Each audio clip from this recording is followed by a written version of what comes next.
What's up, guys? Jeff Cavalier, ATHLEAN-X.com. Dude, you're making me uncomfortable. Why? Oh, was it because of my exercise? Dude, my rotator cuff feels great. Can you get behind the camera, please? You sure? I'm positive. Okay. Creep. I'm positive. All right, guys. So today, let's talk about what we're really here to talk about, and that is the face pull. A lot of people do not do this exercise right, and some of you I don't blame, because there are literally tutorial videos out there with millions of views that are showing you not just an incorrect way to do the exercise, but it's actually the direct way to hurt yourself doing the exercise, and that's not what we want. So I want to make sure you do this right. And I know I've become a little bit synonymous with this exercise, but for good reason. And I'll wear that badge proudly, because I believe this is an incredibly important exercise. Not just to building the stability of your upper body and torso for your bigger lifts, but more importantly to your overall posture and health. So we need to do it. So what I'm going to do is I'm going to cover a few different elements here. I want to talk about the equipment you use, the height you want to set it at, the grip that you're going to use, because a lot of people screw that up, the stance you take when you do the exercise, the travel and what the key points are when you actually start to move the band, and then some alternatives, and then more importantly when you program it, what type of weight you're using, what type of reps, and then where you program it into your overall plan. So we start here first and foremost with the equipment. You might be training at home or you might be training at the gym. In the gym, you'd have access to a cable, which I'll prefer, but I'll get into that in a second. If you're home, it doesn't mean you can't do it. It just means that you have to be alert of something, aware of something. And that is when you do it with a band, the strength curve on the band is different than what you're going to encounter here on a cable. And that is, as you stretch the band further and further out, it gets more and more difficult. But the most difficult portion of this exercise is the end. So if I were to start and try to do full range of motion where my arms are out in front of me, getting a scapular protraction here and then come back into the face pull, I actually hit a wall. I don't have the strength because this band got too hard too quick. So I'd either have to compromise and use a lighter band, or I'd have to kind of stand closer here and start in the kind of mid-range of the exercise so I was able to get into position at the end. It's just something you have to be aware of if you're going to train at home. Ideally, though, you would use a cable machine. But what would you attach here? You wouldn't want to attach a bar to this, because you're going to limit the amount of rotation you can get, which is an all-important component of this exercise through your shoulders. So you'd use a rope. But the problem with one rope is it's oftentimes not long enough, because as you're going to see here, we're going to want to get our arms out wide, and not just here, but out wide so we can actually get into external rotation. And this is limited by the use of a single rope. So you could either attach like a sled rope like this to get more length, or what I like to do is just take another rope from the gym, pull that one down, attach a second rope now, and now I've got the length that I need to maintain that position here. So that's what you want to make sure you can do to get yourself in the right spot. The next thing would be, well, what is the height? Where do you want to set the height here? And again, you see sometimes people taking this thing from a low position. The problem with low is it's literally setting up the wrong mechanics of the exercise. You don't pull from low to high. You saw Jesse doing this. We call it the upright pull or whatever it is. It's horrible for your shoulder. You're basically performing an upright row instead of a face pull. But what's more important is that when you resist yourself from low to high, you're asking for an eccentric contraction of the rotator cuff and the external rotators of the shoulder to counteract that, because you're being pulled down and forward, right? This is the angle, down and forward. You want to make sure that you have yourself going from high to low, because if I'm getting pulled in this direction, not only is my arm getting pulled there, but my back gets pulled there too. I lose my thoracic extension. And what happens there is the amount that I can actually externally rotate, and you can do this yourself right now. If you round your thoracic spine and try to externally rotate, you only get a certain amount. If I were to stand up into full extension, now I get an extra 20 degrees of external rotation. So if we could fix that just by making this thing anchor high, that's what we would do. So now, by getting in this high anchor position, when I pull back, I'm concentrically pulling back into external rotation. Strengthening those muscles there, the ones that we're trying to work on the most, along with the rear delts and, of course, the mid-scap, rhomboids, and traps.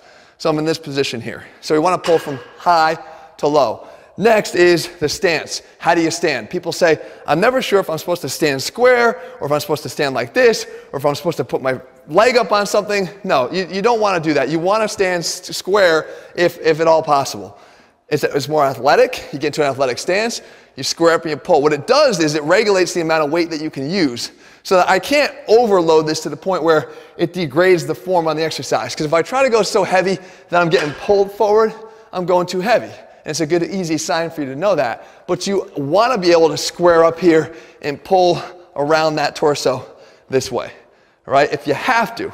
If it's not because you're using too heavy a weight, but because you have bad balance, you can get into a staggered position here, but square up your hips and square up your shoulders and pull that way throughout the exercise. Now, here's where it gets really important.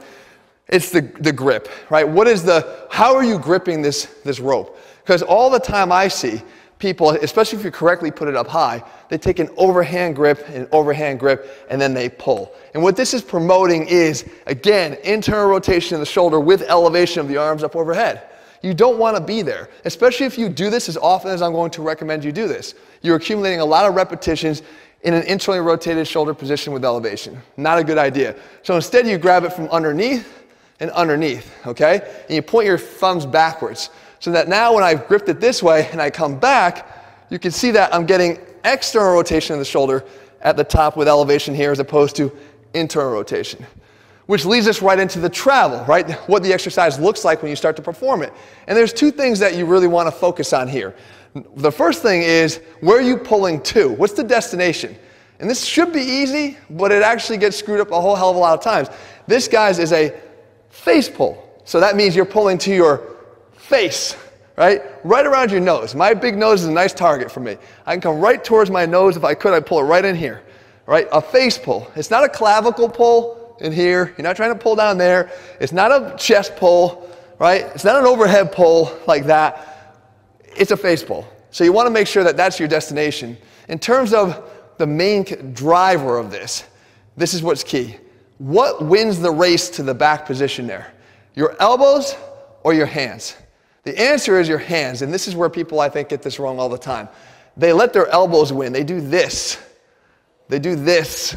This is an elbow beating my hand. My hand is the length of my forearm away from my elbow right now. That's not what I want. That's, once again, internal rotation with elevation.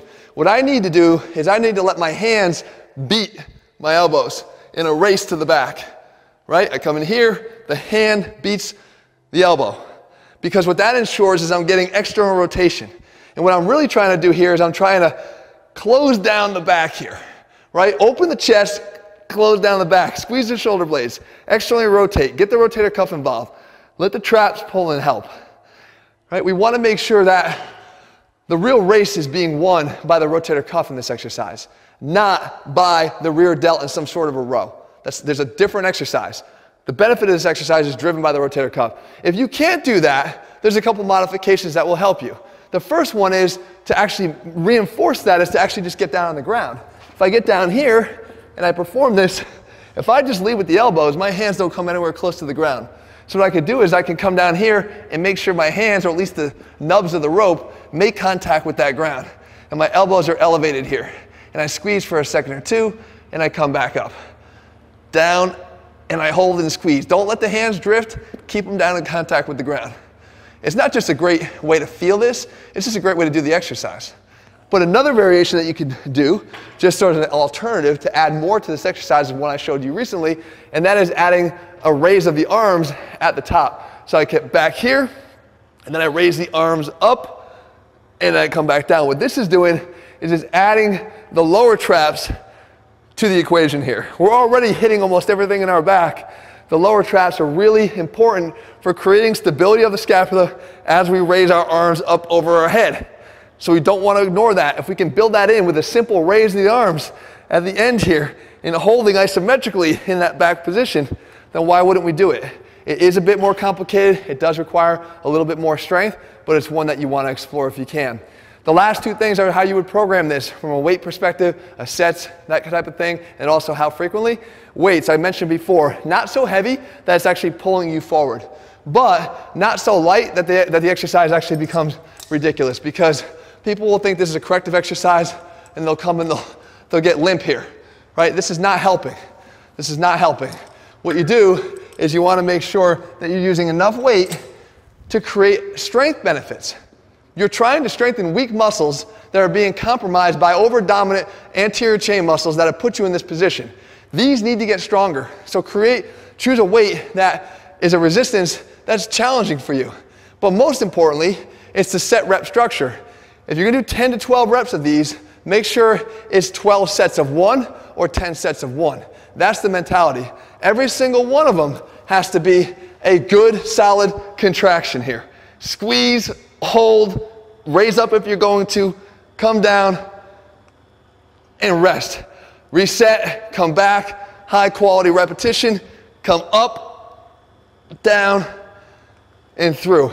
That's the key to the effectiveness of the exercise, is the quality. In terms of how frequent you want to do this, guys, you would work it in, as I said before in a video, every workout. At the end of every single workout, I don't care if you're working your legs, or if you're working your back, or pull, or push, or whatever, you can benefit from a couple sets of face pulls here. You're not going to overtrain with these. It's just addressing a weakness, a postural, in the postural effects that this weakness has on you through a little bit more regular frequency. So guys, I hope you found this video helpful. This tutorial is meant to be complete so you actually get this right. Because if you're going to be doing these as often as I recommend, and if you place the importance on this exercise that I recommend you do, I got to make sure you get it right. If you're looking for plans where we place as much care in the selection of all of our exercises, it's not just what you do but how you do it, then head to ATHLEAN-X.com and look at all of our programs, guys. They're set up based on the goals that you're trying to achieve. In the meantime, if you found the video helpful, leave your comments and thumbs up below. Let me know what else you want me to cover. I'll do my best to do that for you. And if you haven't already, guys, make sure you subscribe and turn on your notifications so you never miss a video when we put one out. All right, guys, I'll see you soon. Jesse, stay far, far away from me, please.